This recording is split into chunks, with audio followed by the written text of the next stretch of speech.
Hi,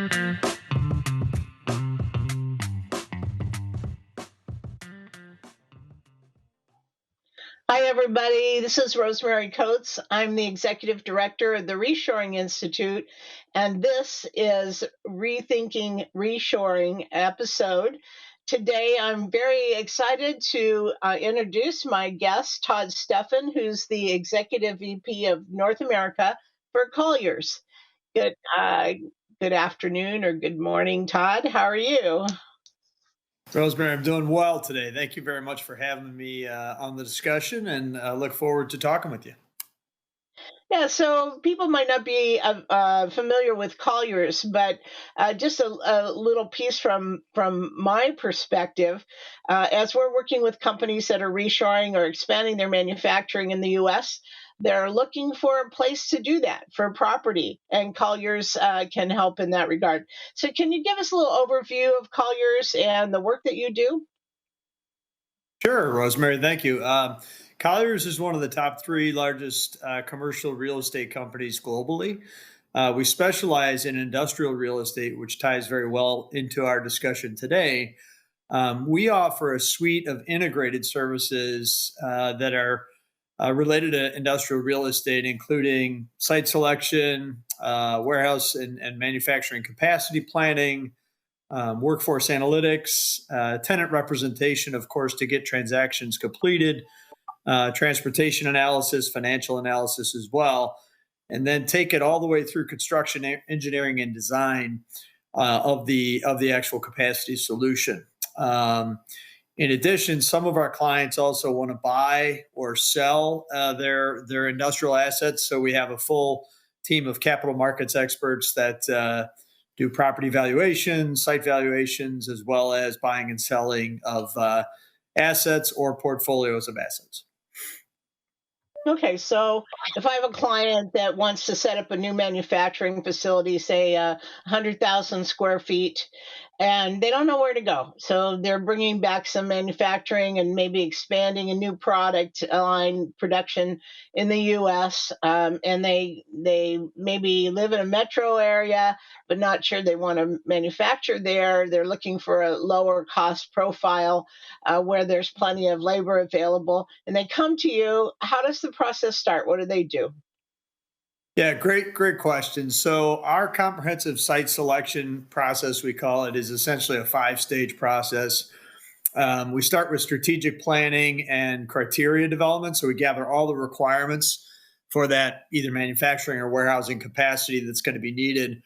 I then tap into a team of 90 of the top industrial advisors across North America that cover the top 50 markets, and it's called our Logistics and Transportation Group. Essentially, they're the top industrial producers out of our group of 700 industrial brokers.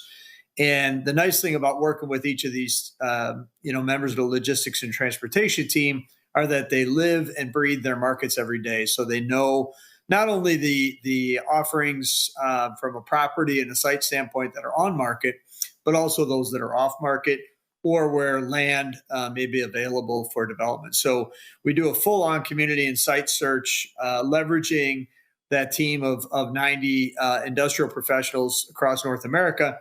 And then we work into a site selection and cost pro forma. So we basically work up a financial projection of each of the different capacity options for our clients. And then we go to work on securing the preferred site. So negotiate the deal, make sure that we go after all necessary or available incentives, tax incentives, as well as other incentives from different municipalities and states. And then, like I said before, we will, if needed and if the client would like us to, we get involved in oversight of the construction, engineering, and design of the solution. So it really is an end-to-end site selection process. And we take into critical factors, as you mentioned, labor, transportation costs, utilities, zoning, site-specific requirements like clear height, parking requirements, any cold storage that's necessary, or conditioning of the space. Ah, very good. So, and I assume you do logistics sites as well, like warehousing and docks, loading docks, that sort of thing, as part of the profile of the building.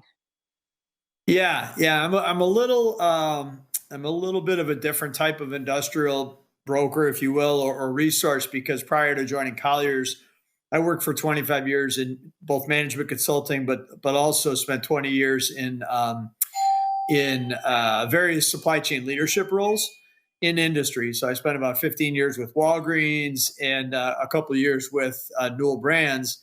And in roles at Walgreens, I helped them develop out their full distribution network. So site selection, greenfield design, all the automation technology, and that kind of thing. So I have a lot of experience doing the logistics sites and the warehouses, and really designing what those should look like. And then in my later years at Walgreens and at Newell Brands, I played a supply chain transformation leadership role that really took a look at the network from a strategic capacity standpoint and decided, where exactly the future capacity should be with regards to different distribution and logistics networks. Ah, so important to work with a professional like you. Years ago, when I worked for a defense contractor in San Diego, they built a new building, and everyone was so excited about the new building. And we moved in, and there were labs inside the building where we were making big computer equipment, large profile computers. And the first time we tried to ship them out, uh, I walked outside and noticed that the dock didn't have enough turnaround space for a driver to back in. And so no, it was incredible. It was like the architects had never seen a truck before, you know. So Yeah. in order to get Whoops. to the dock, in order to get into the dock, the driver had to jackknife the truck and maneuver back and forth to try to get anywhere even close to the dock. I mean, it was just a mess and a disaster, you know. I mean, when you Yeah. have architects and people driving a program like that have no experience in supply chain or logistics, or what a truck looks like, or how a truck moves and maneuvers, can be a real problem. Yeah.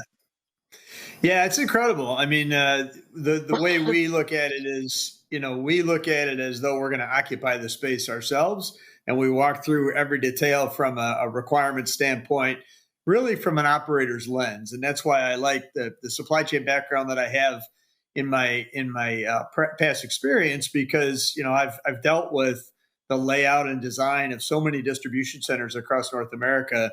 It really plays well into now being able to advise my clients, with regards to their requirements, and just making sure they've thought through everything.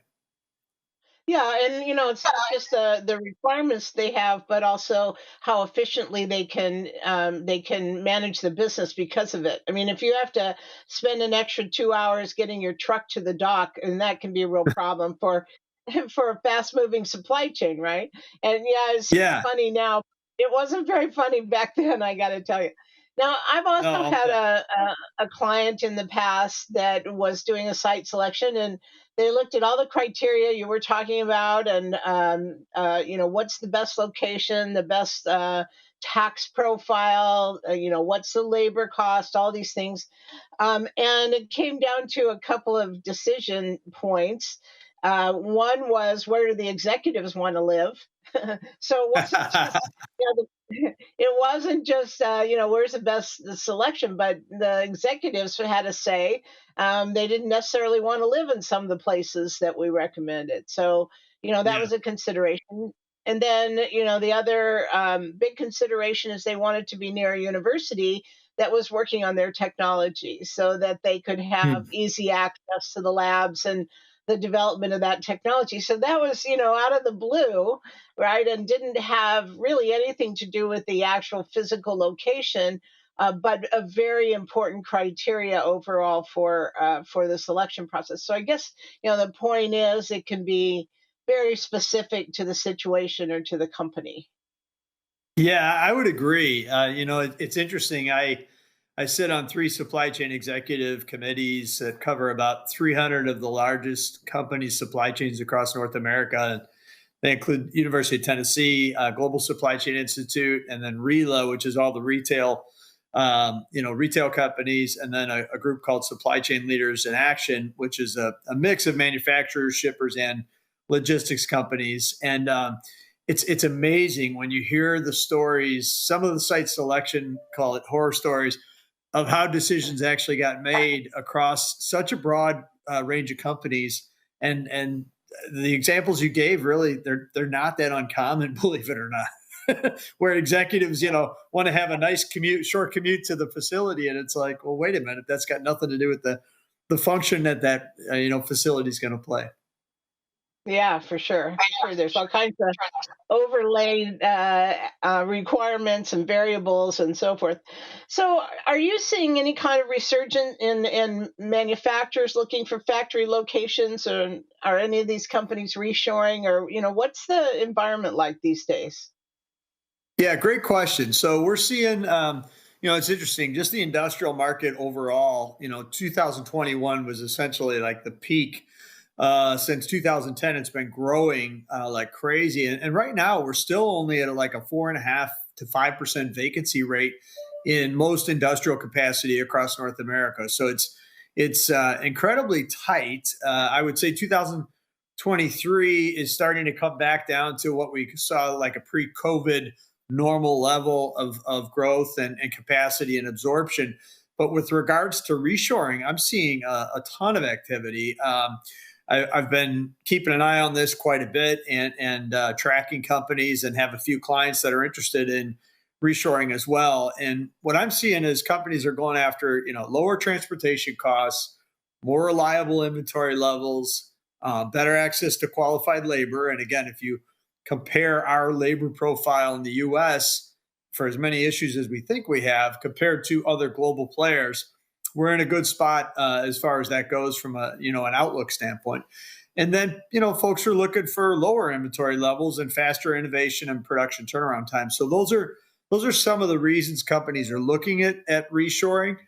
I would say if you look at the U.S. Specifically, Biden's made this a big priority of his administration. And I think I was reading an article the other day that said there's about 650,000 new manufacturing jobs since 2021 that have been created, from things like the CHIPS and Science Act and policy changes and that kind of thing, where companies have pledged $50 billion in incremental investment in 2022 for semiconductor and chip manufacturing, training, development, that kind of thing. And that includes like $40 billion in manufacturing incentives. So there's a lot of focus on that.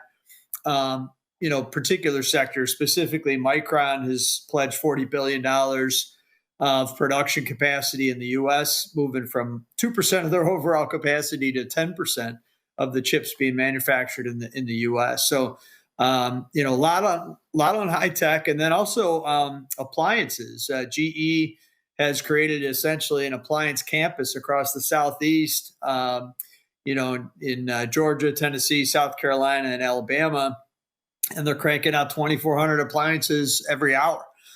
So definitely huge investments there in manufacturing. And then, of course, Tesla with the Gigafactory in Reno, and then Amphor has moved a lot of their wire harness production from China and Mexico up to Portland, Oregon, believe it or not. So, Yeah, wow, it's kind of amazing. Bloomberg published a statistic a couple weeks ago saying that 80% of the earnings calls, on 80% of the earnings calls, whether it's an annual earnings call or quarterly, and 80% of those conversations, reshoring was mentioned at least once. And so we know it's on executive agendas. And one of the reasons why is because it's very closely associated with sustainability and ESG initiatives. So companies are looking at or are being asked to produce sustainability profiles, and what are they doing? And of course, if you manufacture in the US and your market is in the US, you're shortening your global supply chain, as you mentioned. And that means reducing your overall carbon footprint. So reshoring and sustainability go hand in hand to achieve those kind of goals. And I think that's really important. And I think you're right about the government emphasizing manufacturing now and supplying funds to get some of these companies started. You mentioned Micron, of course. Their Intel is building in Arizona, although this week with the heat wave, I'm not sure how much they're building. Right, um, exactly. yeah, I just saw in the news last night that it's supposed to be 116 today in Phoenix. I grew up in Phoenix, so Crazy. I know how miserable that is. Yeah. So, Yeah. yes, Arizona, New Mexico, Texas, Ohio, New York, all these places are building chips factories. And I think that's, specifically industry by industry, we're seeing definitely some high tech coming back. But overall, we're seeing it across the board in all kinds of industries. So not just high tech, but all sorts of industries are either bringing manufacturing back, they're re-engineering their manufacturing lines to take advantage of automation, and they're expanding locally. And then the final piece is foreign direct investment. So we have foreign companies that are coming in and either establishing a new production plant, maybe a Swiss company or a German company, going to set up an auto plant somewhere.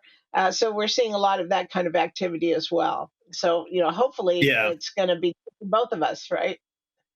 Well, and then you take a look, Rosemary, at the whole EV production environment, right? And how Detroit used to be the epicenter of automobile production, and now all the electric vehicles are being produced in the Southeast, from every car manufacturer. And of course, then the ecosystem of EV batteries and charging stations that are being manufactured here.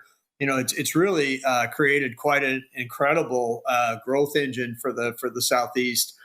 And really, if you take a step back and look at it, this was a long time coming, right? I mean, all the political mismanagement in different countries in Asia have really, come home to roost. And the U.S., as I mentioned before, the demographic profile for future labor force availability in the U.S. is phenomenal, only to be really outdone by Mexico, who's a great trading partner of ours now. And you look at the development and the advancement in energy production in North America. We've really become much more independent, having the lowest cost source of energy, and just the shale revolution putting us in that position.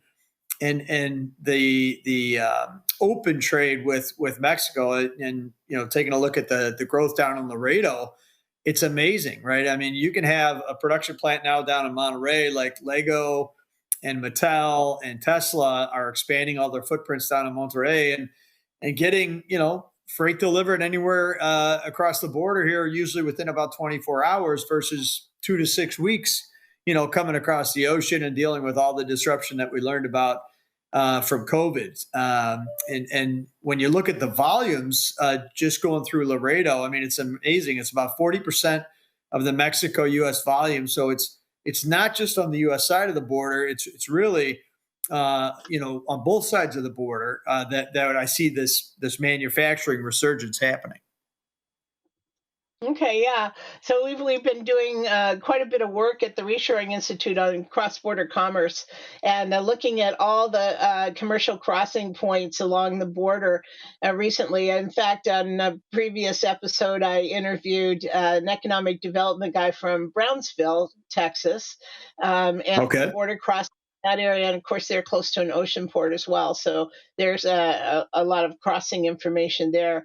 And as far as the labor rates are concerned, we also did a major global labor rate study that we published just before Christmas last year, Mhm. comparing labor rates in 12 countries around the world in 10 job categories.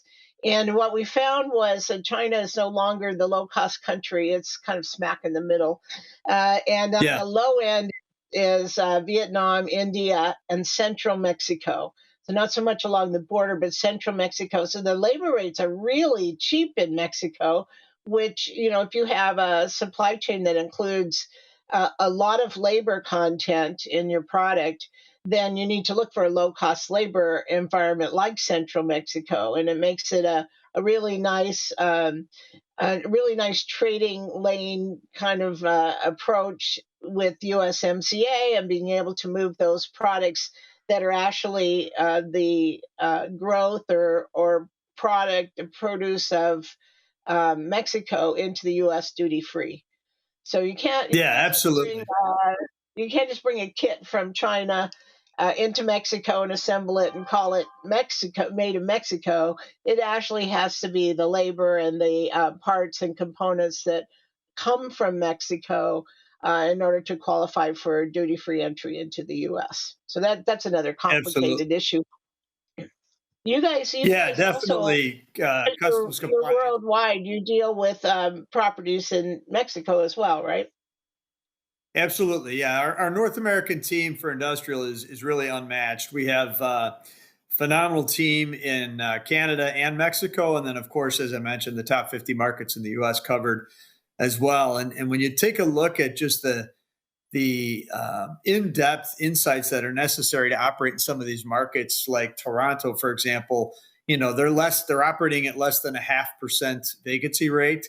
The vacancy rates in Mexico are drastically different in certain parts of the country, but very low as well. And so it really helps to have experts on the ground that know those markets, live and breathe those markets every day, and are part of our overall logistics and transportation team.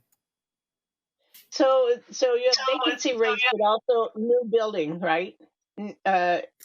New building that's new facilities that are being built both in the U.S. and Mexico, correct? Yeah, a ton of new constructions happen in the industrial world in the last, like I said, probably 12, 13 years. What's really odd lately, though, is because of the volatility in interest rates and the cost of construction loans, much of the spec development that was going on very heavily in 2020, 2021 has really stopped as of the back half of 22 and into 23. So we're kind of coming up here on about 12 months of most spec development for warehousing in the U.S. at least and North America on pause. And what that really is driving is those low vacancy rates and the demand is still fairly high. It's about back to pre-COVID levels, we think, with regards to leasing demand and capacity requirements. But the fact that there was a 6 to 9 month pause at the beginning of COVID, and now we've had a 12-month pause. If you look at the last 40 months of calendar time, we've had a significant amount, 18 to 20 months of that have really had very slow to no spec development underway. So it's putting a lot of pressure on the existing industrial capacity that's out there, and therefore, you've seen rental rates just skyrocket over the last 3 years. And for those tenants that are coming back into the market to renew their leases and haven't been in the market for 5 years, they're getting an incredible sticker shock, especially in Seattle, Inland Empire, Toronto, New Jersey, Savannah, markets like that. Okay. Lots of different considerations. So one last question to close, Todd. How do you think the infrastructure bill will affect the markets? I mean, there's a lot of money being put into redeveloping roads and bridges, and will that drive location decisions? Do you think? Absolutely. Yeah, I see so much infrastructure. In fact, there's a guy, Peter Zion, if you haven't checked his stuff out, he's a geopoliticist. And he was kind of summing up the industrial infrastructure investment that's being made and said that right now we're going through the largest reindustrialization of the country, even faster growth in industrial and infrastructure investment than during World War II. And you take a look at the infrastructure plan, the Build Back Better plan, and some of the other policies. They're creating huge incentives for green energy to be built inside the U.S. with U.S. materials. And that EV infrastructure is one of those things, green energy elements that are being built out in such a big way. And the way it's going to really play out is, if you think about it, part of that infrastructure is to provide high speed internet access in rural areas of the country.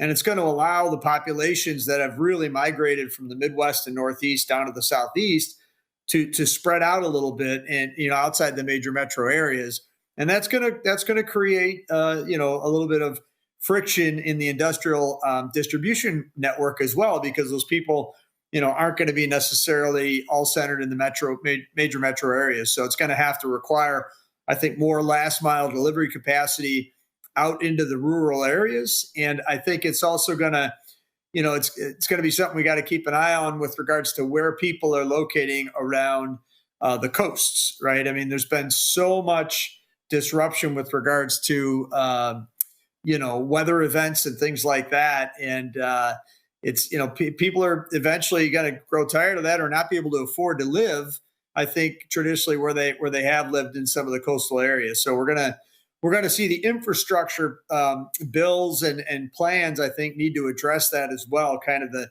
shift of the population within the U.S.